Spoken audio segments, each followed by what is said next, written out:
Good afternoon. This is Don Ketterhagen with Ketter Health, and we're on the line with John Bates, who is the president of Addicted to Fitness. John's been in the health and wellness business for about 20 years or so and has a great facility on Airport Road. He's an expert in personal health, personal training, coaching, and fitness, and I'd like to introduce you to John Bates. John, say hi. Hi. Thanks for having me on, Don. Really glad to have you on the show. We're looking to find out how to get ourselves healthy and not hurt ourselves, I think is the way I'm approaching it anyway. I'm very interested, and I know my clients and uh, blog readers are very interested in knowing more about how to start a health and fitness program, what things they should try and avoid, and go on from that perspective. Can you give me a little overview of where you've been and how you got to where you are? Sure, I'd be glad to, Don. Yeah, I've been in the fitness industry most of my adult life, and I've been here in Naples, Florida, for just over 20 years. And Naples is although it's growing, it's very much a retirement community, and also a place where people, as they age, want to stay healthy and fit and try to stay young. And so I have a real passion for teaching people how to do that. And that's what we do here at Addicted Fitness, 6 days a week. So Sunday's your day of rest. Sunday's a day of rest. Yes, I'm also a father of twin 7-year-old girls, so No that's a rest. that's a full-time job as well. Yes, Yes, yes, it is. Well, yes. I think I have this question, and I know a lot of the listeners have this question. I've decided I need exercise, but I'm already taking walks with my dog and, you know, getting around on foot. Why would I want to do something more than that? Don, I hear that question a lot. I think people think if they're slightly active, that that's all they really need to do. Walking is a great cardiovascular exercise. It definitely will exercise the heart. It exercises the legs a little bit. But as we all age, one of the things I try to stress to people is the huge importance of resistance training, balance work, flexibility training, and that you're not going to get from taking a walk with your dog. Most dog walks that I've taken, and I have two at home, you take a walk and the dog sniffs and has to go to the bathroom and you stop. So it's not really consistent, ongoing cardiovascular exercise.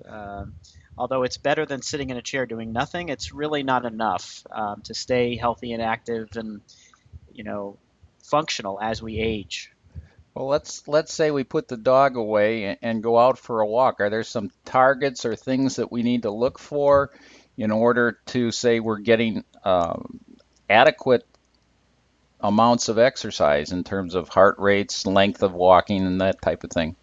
Yeah, as far as cardiovascular exercise, whether it be taking a walk or bike riding, there is a target heart rate, and there's an equation to figure that out. A simple one would be to take 220 minus your age. You multiply that number by 0.70, which would be 70% of your max, and then the high end would be 0.85. So you have a range of your heart rate. So whether you're walking, biking, whatever it is you're doing for your cardiovascular exercise, you have a range to try to stay within that range to make sure that the heart is getting enough exercise and not getting too much. You don't want to be at the point where you're stressing the heart either. Um, so yes, there is a range. As far as distance, if you haven't been exercising, you obviously want to start out at a lesser amount and gradually build on that. If you can do 30 minutes a day, that would be great. So 30 minutes at a targeted heart rate will get you there. How long will that take? It depends on the pace that you're walking. And again, if you're a beginner, the 30 minutes, you might be doing a 15-minute mile at a slower pace. So it really depends on the fitness level of the person that's taking the walk and how long they've been doing it. Um, so yeah, that can vary. Yeah. let's say that I've made the decision. I know what I'm supposed to get to aerobically. Are there some precautions that I ought to take before I begin an exercise program? Um, yeah, if you have any, a heart condition, I don't, maybe back or knees, which sometimes can happen with people as we age, depending on what the complication is, you might want to speak with your doctor prior to starting if you're just a beginner. I'd highly recommend that just to make sure that they say, yeah, let's go ahead and go forward. But really, most people can get out there and walk. I mean, even if you have some, issues ahead, beforehand, exercise is going to help you. It's going to help the heart get stronger. It's going to help the muscles get stronger that support the joints. So I guess it would depend on the condition. But I always recommend that if someone is just a beginner, if they're, you know, um, a little bit older and they haven't been exercising, just to check with their doctor prior to, it's not a bad idea. Well, let's say I'm 81 years old and I've been to my doctor regularly, and he said, I should probably get a little exercise. How would you start an 81-year-old off? Well, we have clients that are actually, my next client's coming in here. They're 90, both of them, husband and wife. Uh, Whether you're 90 or you're 25, you want to go, if you say you're going to go to a gym, might not be a bad idea to hire a professional trainer or a coach to kind of help you start out gradually. You definitely don't want to get into an activity and overdo, which I think sometimes people get excited about starting a program. They want results yesterday, which isn't reasonable, and they tend to overdo. Sometimes they get hurt, they get burned out, and then they don't stick with it long term. So, I guess to answer your question, we want to start out at a gradual, moderate pace, and then gradually build, whether it be cardiovascular exercise, whether it be weight training. So you always want to start out on the lighter side and gradually build that up as you're able to. I suppose it's a lot like the diet programs that advertise extensively on television in January, right after the holidays, of course, and they last about a month, and then everybody quits. What do you do so that people don't get discouraged with their progress and to keep them in the game, so to speak? Well, there's a lot of things you can do. One of the things that makes our facility special at Addicted to Fitness is that we're a smaller gym. We're not a big, huge corporate gym where there's thousands of members. We know every single member that comes in. If we haven't seen them in a while, we might pick up the phone and call them and say, hey, we haven't Great. seen you in a couple of weeks. We'll send them a message. It helps to have a buddy to work out with. So you have accountability to somebody else.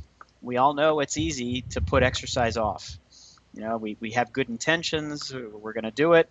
The day gets going, and then we end up finding other things that get in the way. The third one that I highly recommend is hiring a fitness coach. Their job and my job, what I do every day, 6 days a week, is I'm there to safely motivate and encourage people through a workout. So if the person knows that they have an appointment 2 or 3 times a week with me, again, there's that accountability. They're going to come. They're going to show up. And it's my job to take them through a workout, show them how to do things properly, push them a little bit harder than they would push themselves, which is how you're going to get results quicker, and keep them safe at the same time. So there's lots of things. A buddy system works, though.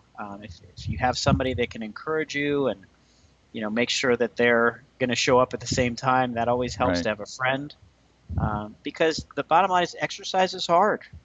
Everybody would like to take a pill and say that's all we need to do, but it doesn't work that way. Our bodies were meant to be used and to be exercised, and as a society, we've become very, very inactive, and it's created a lot of problems, a lot of health problems.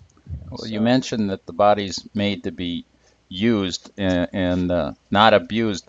There probably are some contraindications, if you will, for people to do certain kinds of exercise. For example, if you've got and you mentioned earlier arthritis and hip and knee issues. How do you get those people's heart rate up to where you need to be for the aerobic benefits?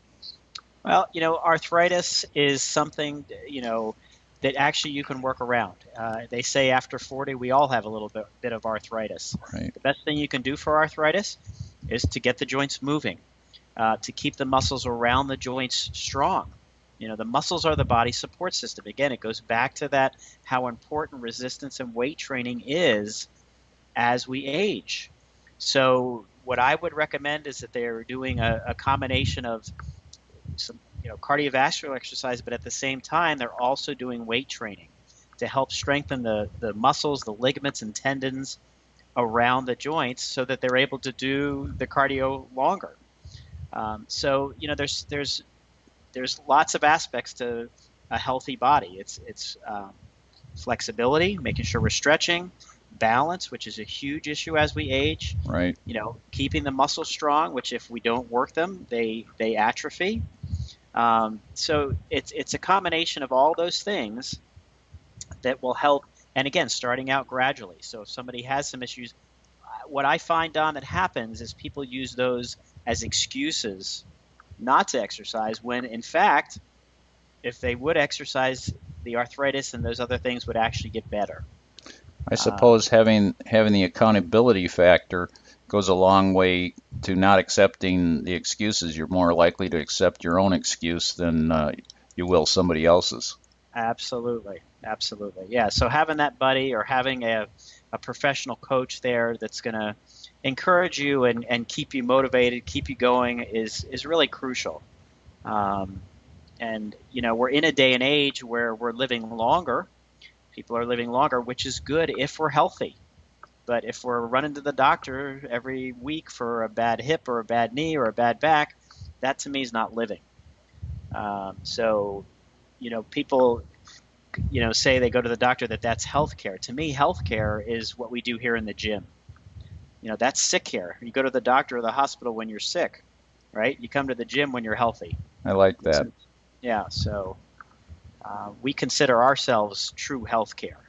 So you're a true healthcare provider. Do you Absolutely. only do one-on-one training there at Addicted to Fitness, or are there group classes? Or you mentioned this older couple that are coming in a little while. That's sort of a private group. Do they work It's a by Yeah. themselves, or how does that Well, work? they're a husband and wife, so I work with them together. So we do couple training. We can do small group training where there's 3 or 4 in a group. Um, we offer a boot camp type of a activity where we have actually 6 people that come with one trainer. So yeah, we do both. You can do one-on-one. Some people prefer that, and then we also have group training, which can be fun as well because you have the other people there, and you tend to be a little competitive with the other people in the group, and it makes it fun. So, but What do we you offer like both. best about health and fitness training?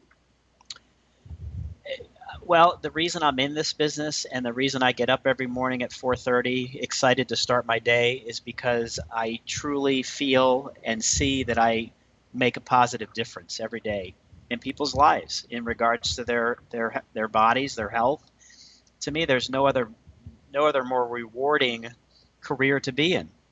I've seen people over the years that I've done this just completely transform from somebody who's unhealthy, not happy, into a completely different person, and I get to make a living doing that. I couldn't think of a better career, honestly. That sounds great. I hope that the people who listen to this um, blog will post some of their comments about how they have benefited from exercise, or even some of the questions that they might have, and I'll pass those on to you, and perhaps we can do a follow-up blog at some time.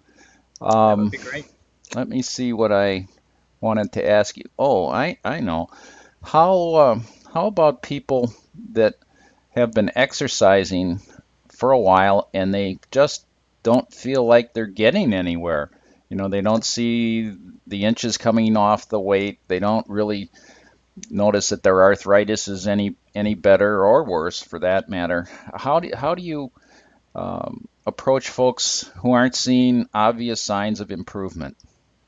That's a great question, Don, and it's real simple. The answer is very simple. And I tell people this and teach this every day. The body is extremely efficient, okay? And so the body will adapt to a certain level of exercise. The example that I give is if someone comes in and they get on a treadmill and they walk for 30 minutes every time they come in, and they're at 3.0 at 1 grade level. Okay, for the first, 2 or 3 weeks, that's going to be challenging for the body because it's new, because it's different. After about 3 or 4 weeks, the body's like, oh, here we go again. Same exercise, same pace, same rate. This isn't really challenging anymore because the body has adapted, has gotten fit to that level of exercise. The key to always feeling like you're getting results and moving forward is to change the activities that you're doing, whether it be you get off the treadmill and you get on a bike for a while, or you get on a rower. The idea is to change up your routine, not always do the same thing, so the body constantly is being challenged with something new or something different. In regards to weights, you change the amount of repetitions you do, you change the amount of weight that you're using. So again, the body can never get too comfortable. We have a saying, and I have it on the wall here in my gym. We're not here to be comfortable, okay? We don't grow when we're comfortable, but people tend to get into a rut of doing what is comfortable, okay? And we don't grow when we're comfortable. Well, And, and I, the other side of that is the old saw, no pain, no gain. okay, and I disagree with. There's a big difference, and I make this very clear with my new clients when they come in. There's a difference between pain and discomfort, okay? Pain is a sudden, acute, like a knife cutting you. That's the body's signal to say, hey, something's wrong, stop what you're doing, okay? Being uncomfortable is a different feeling. Burning in the muscles, a little achiness in the joints, you know, that is normal things that we're going to experience when we exercise. And again, we're not here to be comfortable. We're here to be a little uncomfortable, not to the point of pain. So we need to know the difference, and new clients will say, oh, that's so hard, or it hurts. And I'm like, does it really hurt? And then they'll kind of laugh and say, no, it doesn't really hurt. It's uncomfortable. So yeah, the pain, pain is gain is not true. We don't want pain, but we do need to be slightly uncomfortable if To we're going to me, get stronger. to me, you just explained the single most important reason you should consider going to your facility or getting a personal health coach, no matter where you live, because you have someone that can answer that question and can also get you back on track Absolutely. Yes. Safely. Get you back on safely. track safely. That's the key. That's the key. How many Yeah. different types of aerobic equipment do you have there? You mentioned the rowers, the ellipticals, Yep. treadmills. Yeah, we actually have 8 pieces of cardio equipment in our facility. We have Really? two recumbent bikes. We have what they call a water rower, which is a neat machine. We have 3 treadmills. Actually, we have 4 treadmills. We just added another one. And two, they're called arc trainers, which are similar to an elliptical type trainer. The nice thing about them is there's no impact to the body, very gentle on knees and backs. So yeah, we have quite a bit of cardiovascular equipment, and then the rest is predominantly strength training equipment. Um, Great, great. Those are weights and barbells and yep, pulley pulley systems, and systems. absolutely. And we also focus a lot. We focus a lot on balance training. We use something called a BOSU, which is like a half of a ball that's on a flat platform that people stand on when they exercise. And what it does is it helps you work on your balance, which most people don't work on until it's too late. Um, so we do a lot of balance work here, which is another important thing as we age. They say, I've read statistics over the age of 80, the risk of death from a fall and not necessarily just from the fall, but complications after a fall, is higher than anything else. So balance is a really important thing that everyone makes time to work on. And if you don't have it. You lose it. John, how can someone get in touch with you? Probably the best way is my cell phone number, which is 239-821-5437. I always have that with me, and if I'm with a client, they can leave a message, and I'll call them back as soon as I'm able to. And you have a Facebook page as well? We do, yep, Addicted to Fitness. You can look us up on Facebook. We also are on the web. It's www.addictedtofitness.com, which will show you pictures of our facility and tell you a little bit more about us. We have other fitness coaches here that work here, and my wife and I own the business. So we're a local family-owned and run business 6 days a week here in Naples. Sounds great. I wish you were up in Punta Gorda where I am. But thank you very much for your time, Thanks so and much, I Don. look forward to speaking with you again. Have a great day. You too, Don. Thanks so much. You're welcome.